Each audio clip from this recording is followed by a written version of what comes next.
Assalamualaikum warahmatullahi wabarakatuh. Perkenalkan, nama saya Fernandi Anggra Putra dengan NPM 20 30 192 dari PT Yunin Kogyo kelompok 10. Di sini saya akan menjelaskan tugas pendahuluan pertemuan 14 nomor 1, yaitu apa itu aspek finansial. Aspek finansial merupakan aspek yang berkaitan dengan kondisi keuangan suatu usaha, baik dari investasi awal usaha dan keuntungan yang diperoleh dari hasil penjualan.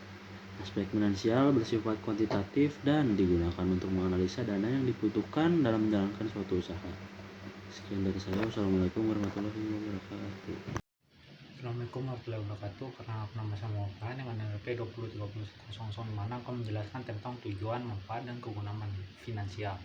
Untuk tujuan finansial itu yang pertama mencapai keamanan finansial, yang kedua investasi dan pertumbuhan keuangan, dan untuk kegunaan finansial adalah perencanaan keuangan pribadi, pengelolaan investasi. Dan untuk manfaat finansial itu terdiri dari mengurangi stres, menciptakan kesempatan, dan keberlanjutan ekonomi.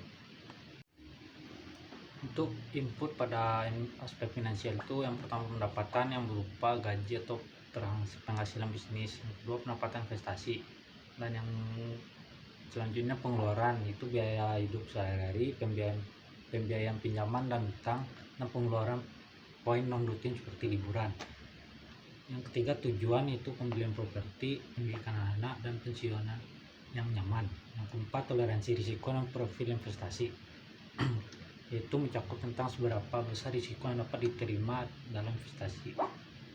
Untuk output pada aspek finansial itu keamanan finansial yang berupa simpanan darurat untuk mengatasi kejadian tak terduga, pertumbuhan kekayaan yang stabil. Yang kedua kesejahteraan dan kepuasan penggunaan kebutuhan impian, dan tingkat kepuasan hidup yang tinggi.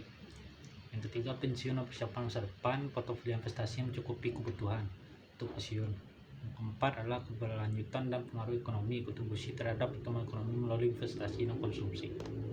Assalamualaikum warahmatullahi wabarakatuh. Perkenalkan, nama saya Muhammad Iqbal Ramadan Setiawan dari PT Yunin Kogyo kelompok 10. Di sini saya akan menjelaskan apa yang dimaksud dengan analisis kelayakan investasi. Analisis kelayakan investasi adalah suatu penelitian yang dilakukan pada sebuah proyek, biasanya proyek investasi, apakah dapat dilaksanakan atau tidak untuk mencapai keberhasilan. Selanjutnya, apa saja perhitungan yang harus dilakukan dalam melakukan analisis kelayakan investasi?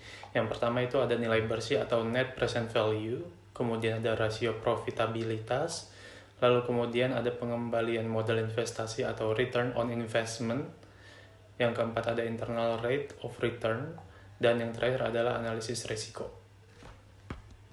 Assalamualaikum warahmatullahi wabarakatuh. Perkenalkan, nama saya Yogi Santoso, NPM 19 30 133.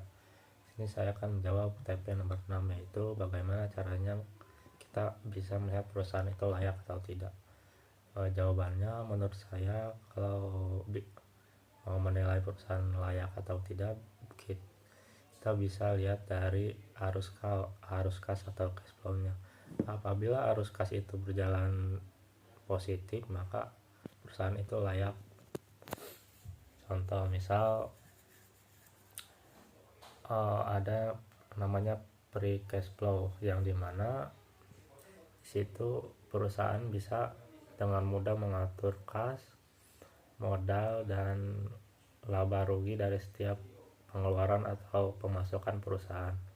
Dan apabila cash flow itu negatif, maka perusahaan itu dinilai tidak layak